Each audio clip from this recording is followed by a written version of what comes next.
370 वाला दाव की बड़ी जानकारी आपको दे रहे हैं। पीओके का स्टेटस बदलने की तैयारी में आसिम मुनीर हैं। अब इनके मुल्ला मुनीर स्टेटस बदलने की फिराक में हैं। गिलगित बाल्टिस्तान का दर्जा भी बदलने की तैयारी कर रहा पाकिस्तान। भारत चाइना सीमा वार्ता के बीच इस्लामाबाद की नई रणनीति सामने आई है। गिलगित बाल्टिस्तान को प्रांत बनाने की कवायद ने हलचल बढ़ा दी है। भारत पहले भी ऐसे कदमों को आवाज बता चुका। दर्शकों, पीओके पर स्थायी कब्जे की पटकथा लिख रहा है पाकिस्तान। पूरी खबर समझिए कि पाकिस्तान आखिर कौन सी चाल अब नहीं चल रहा है, क्या तरकीब अपना रहा है पाकिस्तान अधिकृत कश्मीर यानी पीओके और गिलगित बाल्टिस्तान को लेकर पाकिस्तान एक बड़ा संवैधानिक और राजनीतिक दाव चलने की तैयारी में दिखाई दे रहा है। रिपोर्ट्स के मुताबिक इस्लामाबाद गिलगित बाल्टिस्तान को औपचारिक रूप से पाकिस्तान का प्रांत बनाने और पीओके की संवैधानिक स्थिति में बदलाव की दिशा में तेजी से आगे बढ़ रहा है। इसे पाकिस्तान का आर्टिकल 370 मॉडल कहा जा रहा है कि भारत ने 2019 में जम्मू कश्मीर से अनुच्छेद 370 हटाकर उसका प्रशासनिक ढांचा बदला था। अब ऐसे में पाकिस्तान भी अपने कब्जे वाले क्षेत्रों के ढांचे में बड़े बदलाव की संभावना तलाश रहा है। इस घटनाक्रम का समय बेहद महत्वपूर्ण माना जा रहा है। हाल ही में भारत और चीन के बीच सीमा विवाद को लेकर उच्च स्तरीय वार्ताएं हुई हैं, जिनमें सीमा प्रबंधन, संवाद तंत्र और स्थिरता बढ़ाने पर सहमति बनी है। भारत और चीन के बीच में बढ़ती बातचीत पर पाकिस्तान करीबी नजर रखे हुए है। विश्लेषकों का यह कहना है कि यदि भारत चीन संबंधों में स्थिरता बढ़ती है तो पाकिस्तान क्षेत्रीय समीकरणों में खुद को अधिक अलग थलग महसूस कर सकता है। कुल मिलाकर पाकिस्तान क्या 370 वाला दाव चल सकता है? पीओके का स्टेटस बदलने की तैयारी में आसिम मुनीर हैं, लेकिन देखिए आसिम मुनीर क्या स्टेटस बदलेंगे? जिस देश का कोई स्टेटस ही नहीं है उसका क्या स्टेटस बदला जाए? और भारत ये बात करता रहता है। गिलगित की क्या यहाँ पर तैयारी है? गिलगित बाल्टिस्तान पर पाकिस्तान का जो है ये बड़ा प्रहार देखने को मिल सकता है। आपको पूरी खबर समझनी होगी कि गिलगित बाल्टिस्तान को प्रांत बनाने की कवायद ने यहाँ पर हलचल बढ़ा दी है। अब देखिए प्रांत बनाने की कवायद क्यों हुई इसको भी समझना होगा।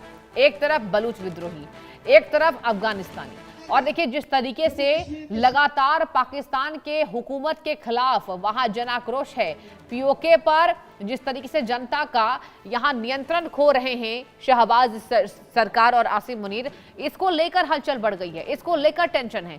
पीओके का स्टेटस बदलने की तैयारी में क्यों है आसिम मुनीर? पाकिस्तान क्षेत्रीय समीकरणों में खुद को अलग थलग महसूस कर रहा है। देखिए क्षेत्रीय समीकरण ना साध पा रहा है, ना पड़ोसी मुल्कों से पाकिस्तान की अच्छी बॉन्डिंग है, अच्छे रिश्ते हैं, ना सुधार की तकनीक पर जोर देता है, केवल आतंकवाद फैलाता ये देश अब अलग थलग नजर आ रहा है। और सबसे ज्यादा जो पाकिस्तान को तबाह करती है वो है पीओके की जनता और बलूचिस्तान। बलूच विद्रोहियों ने तो धावा बोल दिया है। बलूच विद्रोहियों का साफ है कि हमारी नजर के सामने से पाकिस्तान की सेना चली जाए, शहबाज चली जाए और भारत से कुछ सीखें। अब भारत से सीखने का नाम लेते ही पाकिस्तान को मिर्ची लग जाती है। जिस तरीके से पाकिस्तान ये मानता है कि ये बलूच विद्रोही नहीं है, ये आतंकवादी हैं। और जब आप इनके तमाम नेताओं को, दर्शकों सुनेंगे तो ये बलूच विद्रोहियों को आतंकवादी कहते हैं। ये कहते हैं कि वो मुल्क के साथ गद्दारी किया, उन लोगों ने, गद्दार हैं वो। यानी कि कुल मिलाकर अपनी मांगों को रखना मुल्क के लिए, यहाँ पर मुल्क के खिलाफ गद्दारी की परिभाषा है, ऐसा शहबाज मानते हैं। क्योंकि ऐसा तमाम देशों में नहीं होता है। तमाम देशों में जनता की जो मांग होती है उस पर सरकार को खरा उतरना पड़ता है। हालांकि देखिए सरकारें कहीं ना कहीं कुल मिलाकर आप कह सकते हैं कि एक जैसी होती है, लेकिन पाकिस्तान की सरकार बिल्कुल अलग है। पाकिस्तान की सरकार के अंदर यह है कि दमन करो, राज्य करो। आखिर क्यों आसिम मुनीर को जनरल डायर कहा जा रहा है? गिलगित की भी क्या बारी है? मुनीर की क्या तैयारी है? आर्टिकल 370 वाला दाव क्या है? क्या गिलगित बाल्टिस्तान पर नजर बनाए हुए है पाकिस्तान? पीओके का स्टेटस बदलने की तैयारी में आसिम मुनीर हैं। पीओके का स्टेटस इसलिए क्योंकि पीओके से इनको है डर। पीओके को आसिम मुनीर ये समझते हैं कि भारत कहीं हड़प ना ले। गिलगित बाल्टिस्तान का कहा जा रहा है कि प्रांत को लेकर पाकिस्तान की एक नई तैयारी है, नए ढांचे में तब्दील करने की। भारत से चीन सीमा वार्ता के खिलाफ भी यहाँ पर पाकिस्तान नजर आ रहा है। आपने देखा होगा कि अभी अभी अगर पाकिस्तान की बात करते हैं, पाकिस्तान में बौखलाहट इसलिए है क्योंकि भारत और चीन की कुछ मोर्चों पर बातचीत हो रही है और भारत चीन की बातचीत पर ही पाकिस्तान को हो रही है दिक्कत। अजय जांडियाल मेरे संवाददाता जुड़ चुके हैं इस बड़ी खबर पर। अजय, सबसे पहले तो यह समझना होगा अजय कि गिलगित बाल्टिस्तान को लेकर पाकिस्तान के हाथ में कितना कुछ पावर है, क्या कुछ बदल सकता है? जिस देश का कोई स्टेटस नहीं हो अजय, वो स्टेटस कैसे बदल सकता है पीओके का?